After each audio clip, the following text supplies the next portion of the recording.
দর্শক, শেখ হাসিনার রায় হয়েছে আন্তর্জাতিক অপরাধ ট্রাইব্যুনালে। সেই রায়কে কেন্দ্র করে আন্তর্জাতিক মহলের যে বক্তব্য, সেই বক্তব্য আসা শুরু করেছে। প্রতিবেশী রাষ্ট্র ভারত থেকে প্রথম প্রতিক্রিয়া জানানো হয়েছে।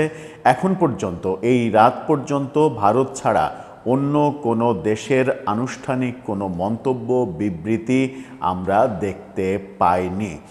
তাহলে অন্য দেশগুলো কি আরও সময় নিতে চাচ্ছে এই ব্যাপার নিয়ে ভাবার জন্য? তারা যথেষ্ট সময় প্রয়োজন এটা ভাবছে, নাকি রায় কি দিলেন আদালত সেই রায় পর্যালোচনা করার প্রয়োজন মনে করছে অন্য দেশগুলো? এখন পর্যন্ত কোনো দেশের, ভারত ছাড়া কোনো দেশের প্রতিক্রিয়া মিলল না, কিন্তু ভারতের যে প্রতিক্রিয়া মিলল সেটাও বাংলাদেশ সরকারের জন্য খুব একটা সুখকর নয়। আজকে এই রায়ের পরে আইন উপদেষ্টা আসিফ নজরুল বলেছেন, ভারতের কাছে আবারও চিঠি পাঠাবো শেখ হাসিনাকে ফেরত পাঠানোর জন্য। যখন সরকার আবারও ভারতকে চিঠি পাঠাবে, এরকম মুহূর্তে আনন্দবাজারও একটা নিউজ করেছে যে ভারত কি আদৌ বাংলাদেশের হাতে শেখ হাসিনাকে তুলে দেবে এই রায়ের পরে? এরকম প্রশ্ন যখন তুলেছে, তখন ভারত সরকার আনুষ্ঠানিকভাবে কি বলছে? শেখ হাসিনার এই মৃত্যুদণ্ডের রায়ে তারা খুশি না অখুশি, নাকি কূটনৈতিক চালই চালল এক ধরনের? সেই আলোচনা করে বোঝার চেষ্টা করব ভারতের অবস্থান, এবং ভারতের অবস্থানের ফলে তাদের সঙ্গে আমাদের সম্পর্কের আরও অবনতি হতে চলেছে কিনা। থাকবেন পলিটিক্স টিভির নিয়মিত আয়োজনে।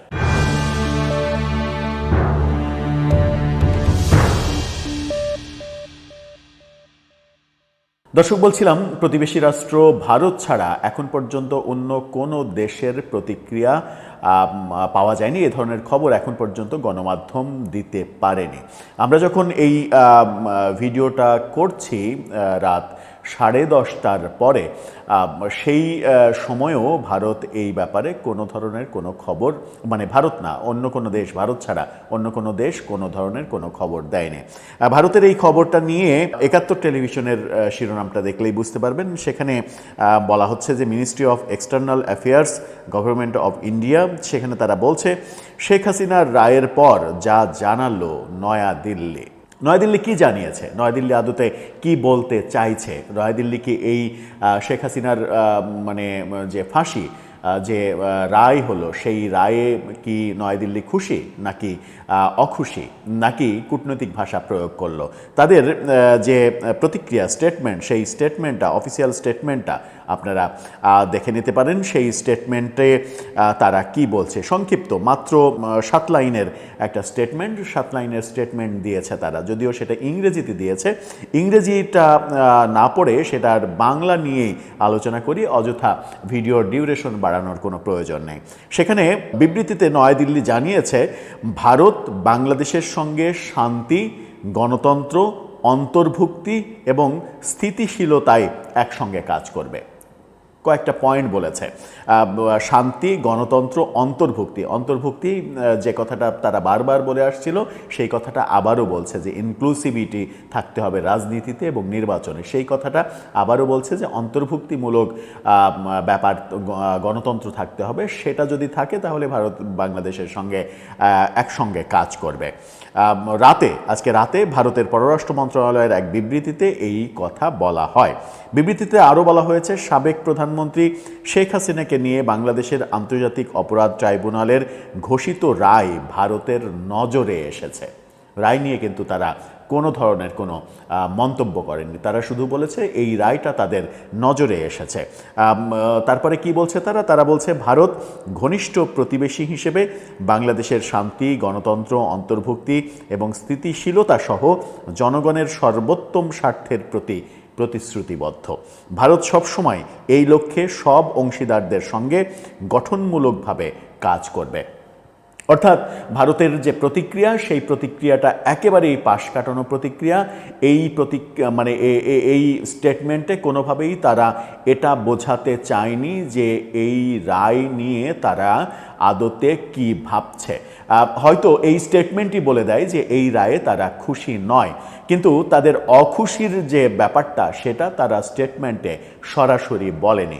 যেহেতু স্টেটমেন্টে তারা ক্লিয়ার করেনি, একটা ব্যাপার শুধুমাত্র ক্লিয়ার করেছে যে অন্তর্ভুক্তিমূলক গণতন্ত্র তারা চায়, সেখানেই তারা টেকনিক্যালি বলে দিয়েছে যে বাংলাদেশ সরকার বর্তমানে যে পদক্ষেপগুলো নিচ্ছে, আওয়ামী লীগকে বাদ দিয়ে গণতন্ত্র, আলোচনা, নির্বাচন, এই ব্যাপারগুলোর সঙ্গে ভারত একমত নয়।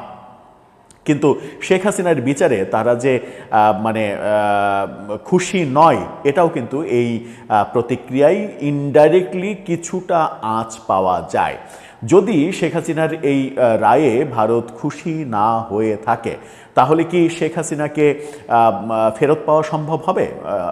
বর্তমান সরকার শেখ হাসিনাকে চাইলে, যেটা আসিফ নজরুল বলেছেন যে আবারও চিঠি দেবেন তারা ভারত সরকারকে শেখ হাসিনাকে ফেরত দেওয়ার জন্য।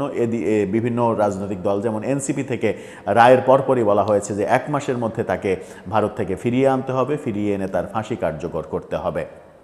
এবং তিনি দেশে ফিরে আসা কিংবা আন্তর্জাতিক অপরাধ ট্রাইব্যুনালে আত্মসমর্পণ করার আগে পর্যন্ত আপিল করারও সুযোগ পাবেন না। আবার সজীব ওয়াজেদ জয় রয়টার্সের সঙ্গে সাক্ষাৎকারে বলেছেন যে তারা কোনো আপিলও করবেন না, এই সরকারের অধীনে তারা কোনো আপিল করবে না।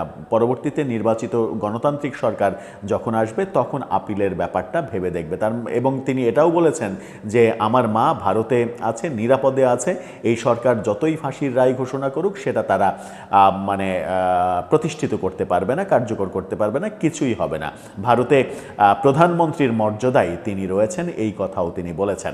রায়ের পরে শেখ হাসিনা রায়কে প্রত্যাখ্যান করেছেন, হরতাল ডেকেছেন, এই ব্যাপারগুলোও আমরা দেখছি।